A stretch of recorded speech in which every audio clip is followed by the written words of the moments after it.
নমস্কার, আমি মৌমিতা। আমার নতুন একটি ব্লগে আপনাদের সবাইকে স্বাগত। আশা করছি সবাই ভালো আছেন। আজ মঙ্গলবার, বাড়িতে আজ চিকেন আনা হয়েছে, তো তারই জন্য প্রস্তুতি চলছে।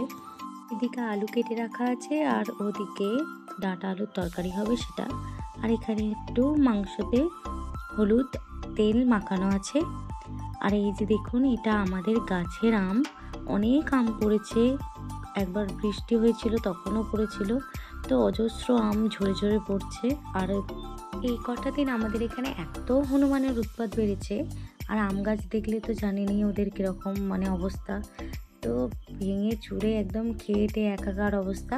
আর সেই কারণে অনেক মাটিতে আম পড়েও ছিল, তো সেইগুলো একবারে সব কুড়িয়ে এই যে আজকে আমের চাটনি হবে। তো চলুন, মা বানাচ্ছে আমের চাটনিটা। একদিকে হবে আমের চাটনি আর একদিকে হবে মাংসটা। তো আগে প্রথমে লঙ্কা, তারপর পাঁচফোড়ন দিয়ে তেল দিয়ে ভেজে নিয়ে অল্প করে তারপর আমগুলো দিয়ে দেবে। তারপর সামান্য একটু নাড়াচাড়া করতে হবে, বেশিক্ষণ না, মোটামুটি ওই 2-3 মিনিট একটু অল্প তেলে একটু নাড়িয়ে চাড়িয়ে তারপর এক এক করে নুন, তারপর অল্প একটু হলুদ দিয়ে নাড়িয়ে চাড়িয়ে তারপর দিয়ে দিতে হবে মিষ্টি, চিনি বা বাতাসা। আমরা এখানে বাতাসা দিচ্ছি। আসলে জানেন তো, আমাদের এখানে একটা কালী পুজো হচ্ছিল, তো ওখানে অজস্র বাতাসা ছড়ানো হচ্ছিল। আর আমরা গিয়েছিলাম 4 জন, তো আমরা এই বাতাসাগুলো কুড়িয়ে নিয়ে এসেছিলাম। তাই আজকে হরিণোটের বাতাসা দিয়ে আমের চাটনিটা করা হচ্ছে। এখানে চিকেনের জন্য তেল, তেজপাতা দিয়ে দেওয়া হয়েছে। তারপর এক এক করে দিয়ে দিতে হবে আলুগুলো। আমরা সামান্য এরকম ভেজেই নিই। চলুন, আলুগুলো ততক্ষণ ভাজা হোক, একটু বাইরে থেকে আপনাদের ঘুরিয়ে নিয়ে আসি। আমাদের এই বাইরের দিকটা একটা উনুন আছে, তো ভাতটা আমাদের এই উনুনেই করা হয়। এদিকে আমার বাপি ভাতটা প্রায় করে ফেলেছে, আর ওদিকে দিদি রান্না করছে। আর আমার শরীরটাও খুব একটা ভালো না, গলাটা ওই জন্য একটু বসা বসা আছে। আমাদের এই বাগানটা আপনাদেরকে একটু ঘুরিয়ে দেখায় কি কি গাছ লাগানো আছে। এই যে আম গাছ দেখতে পাচ্ছেন, এই আম গাছটা আর ওইদিকে আর একটা আম গাছ আছে। এই দুটো আম গাছ থেকে এখন আম পড়ছে।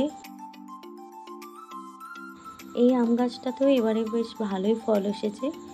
দেখুন, এই আম গাছটা কত ঝুল হয়ে একাকার অবস্থা। কেন হয়েছে কি জানি, একদিন পরিষ্কার করতে হবে। আর ওই দিকটাও একটা আম গাছ আছে। চলুন আপনাদেরকে দেখাই যে কীরকম এই গাছটায় আম ধরেছে।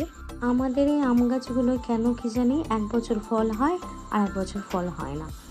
তো প্রতি বছর কেন ফল দেয় না সেটাই বুঝতে পারি না। সব গাছেই দেখেছি প্রতি বছর ফল হয়। যেহেতু আগের বছর ফল দেয়নি গাছটা, কিন্তু এবছরে দেখুন বেশ ভালোই ছোট ছোট ফল এসেছে। তাই প্রতিদিন হয় আমের ডাল, নাহলে আমের চাটনি হতেই থাকে। চলে এসেছি আবার রান্নার দিকে, কারণ আলু ভাজা মনে হয় হয়েই এসেছে। তো এবার চিকেনের রান্নাটা আপনাদের সাথে শেয়ার করব, কিভাবে আমরা চিকেন রান্না করি। তো কড়াইতে আলুগুলো তুলে এবার দেওয়া হচ্ছে পেঁয়াজগুলো দেওয়ার পর একটু ভালো করে নাড়াচাড়া করে ভাজা ভাজা মতো করে নিতে হবে। বেশিক্ষণ না, মোটামুটি আপনারা যখন বুঝতে পারবেন যে ভাজা ভাজা হয়ে এসেছে, একটু লাল লাল মতো, তখন আদা রসুন পেস্ট, এটা আমাদের করা আছে, আদা রসুন জিরের একসাথে পেস্ট, তো এটা আমরা দিয়ে দিচ্ছি পরিমাণ মতো। তারপর এটাও একটু নেড়ে চেড়ে ভেজে নিতে হবে 2-3 মিনিট মতো, কারণ নাহলে একটু গন্ধ গন্ধ মতো বেরায়। তো এটা একটু নেড়ে চেড়ে ভাজা হয়ে যাওয়ার পর তারপর দিয়ে দিতে হবে চিকেনগুলো। এবার চিকেনগুলো দিয়ে অনেকক্ষণ কষতে হবে, মোটামুটি 20 থেকে 25 মিনিট। আমরা এভাবেই করি, তো আমাদের রেসিপিটাই আপনাদের সাথে শেয়ার করছি। মোটামুটি 20 থেকে 25 মিনিট একটু কষিয়ে, আর যদি পারেন তাহলে ঢাকা দিয়ে দিয়েও কষাতে পারেন, মাঝে মাঝে 2-3 মিনিট 5 মিনিট ছাড়া ছাড়া। এদিকে চাটনিটাও রেডি আমাদের, দেখুন কি সুন্দর হয়েছে। চিকেনটা মোটামুটি কষিয়ে নেওয়ার পর তারপর ওখানে দিয়ে দিয়েছি টমেটো। তারপর একটু নাড়াচাড়া করে দিয়ে দেবো জলটা একটু বেশি পরিমাণেই দেব, কারণ আজকে আমাদের চিকেনের ঝোল হবে। তারপর আরও 15-20 মিনিট এটা ফুটতে দেব চাপা দিয়ে। এদিকে এটা হতে হতে চলুন আমাদের ফুলের বাগানটা আপনাদের দেখাই। এই দেখুন একটা গরু যাচ্ছে। এটা হচ্ছে আমার মায়ের ফুলের বাগান। আমার মা ফুল না শুধু ফলও গাছ বসাতে ভালোবাসে। এই জায়গাটা আমাদের মানে দাদুর ভিটে। তো এই জায়গাটা অনেকটাই ছোট, এখানেও আমরা থাকতাম কিন্তু এখন আর থাকি না।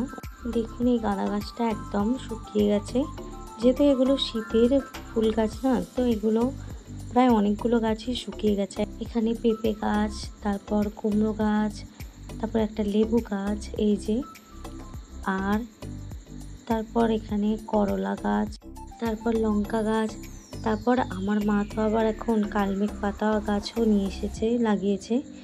আর ওই দিকটা দেখুন অ্যালোভেরা গাছ আছে আর কয়েকটা ফুলের গাছ। তো এই হচ্ছে আমাদের এখন বাগান।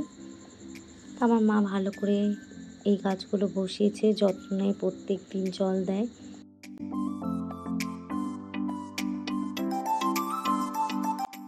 এখানে দেখুন একটা বড় বাতাবি লেবু গাছ আছে। আগে এই গাছটায় খুব ফল হতো, খুব মিষ্টিও হতো। আর এখন আমাদের এখানে একটা পাশেই টাওয়ার হয়ে যাওয়ার ফলে তখন থেকে আর এই গাছটায় ভালোভাবে ফল কিছুই হয় না। তারপর অনেক পাখিও আসতো, পাখিও আসে না। মানে টাওয়ার হলে যা হয়, অনেক রকমের সমস্যা। আর এদিকে একটা পেয়ারা গাছ, দুটো গাছেই ফল হয় কিন্তু সেভাবে খাওয়া যায় না, এক একটা নষ্ট হয়। তারপর কিরকম দাগি মতো ফল হয়, বড় হয় না, একদম ছোট্ট ছোট্টই হয়ে থাকে এক একটা ফল, কাঁচা যেরকম হয়। তারপর হলেও সেটা ভালো হয় না, এইরকম টাইপের। এদিকে চিকেনটাও হয়ে গেছে। সন্ধ্যায় একদম বাড়ির রাস্তাতেই চলে এসেছে এই ফুচকা কাকু। তো দেখে তো জিভের আর জল সামলাতে পারলাম না। দিদিরা খাচ্ছিল ফুচকা, কিন্তু আজকে আমার আর ফুচকা খেতে ভালো লাগছিল না, তাই আমি আজকে ফুচকা খাবো নাই ভাবছিলাম। কিন্তু তাও দিদি বলল যে একটা নিতে, তো আমি তার থেকে নিয়েছিলাম একটা। অনেকদিন চুরমুর খাওয়া হয় না, বাজারে যাই, বাজারে গেলে ওই একই সবসময় ফুচকাই খাওয়া হয়। তাই আমি আজকে ভাবলাম সবাই ফুচকা খাচ্ছে খাক, আমি খাবো চুরমুর। এই যে আমার জন্য রেডি হচ্ছে এবার চুরমুর। ফুচকা তো আমরা সবাই খাই, আমাদের ফুচকা ফেভারিট, সেটা আমরা সবাই জানি। কিন্তু চুরমুর খেতে কার কার ভালো লাগে অবশ্যই আমাকে কমেন্টে জানাবেন। এই যে ইনি আমাদের রাজামশাই চলে এসেছেন ল্যাচ নাড়াতে নাড়াতে। এনাকেও একটা দিতে হবে, নাহলেই রাগ। তো আমাদের ফুচকার গন্ধে শুধু আমাদের মন টানে না, এনাদেরও মন টানে। আর ফুচকা প্রেমী শুধু আমরা না, সবাই। ওরা অনেকক্ষণ থেকে অপেক্ষা করছে, তাই ওদের জন্য একটা করে ছোট ছোট যেই চুরমুড়ের জন্য যে ফুচকাগুলো রাখা থাকে ওটা নিয়ে এসেছি, ওকে একটা দিয়েছি। বেশ ভালোই আনন্দ পেয়েছে। এই আসলে এখানেই থাকে আর সবসময় আমাদের এখান থেকে জল দেওয়া, খাবার খেতে দেওয়া সব কিছুই করে। আর ওটা হচ্ছে ওর মা, ওনাকেও একটা দেওয়া হয়েছে। তো ফুচকা খেয়ে এরা বেজায় খুশি। মানুষকে খাওয়ালে তাদের মুখে না পাবেন হাসি, না পাবেন আনন্দ। আর এদের মুখে দেখুন একটা ছোট্ট জিনিস দিয়ে এদের কত আনন্দ। এই লেবুটা দেওয়া দেখে আমার এখনই জিভে জল চলে আসছে। তো আমার চুরমুর প্রায় রেডি। কাকু যে এত কেন লেট করছে আমি সেটাই বুঝতে পারছি না। আমি যত ভাবছি যে আমার হাতে এক্ষুনি দিক, ততই দেরি হচ্ছে। চলুন ভিডিওটা আজ এখানেই শেষ করছি। ভিডিওটা কেমন লাগলো আমাকে অবশ্যই কমেন্টে জানাবেন। ভালো লাগলে একটা লাইক, শেয়ার এবং সাবস্ক্রাইব করে দেবেন। নিজেদের খেয়াল রাখবেন, ভালো থাকবেন। দেখা হচ্ছে খুব তাড়াতাড়ি নতুন একটি ব্লগে। বাই বাই সকলকে।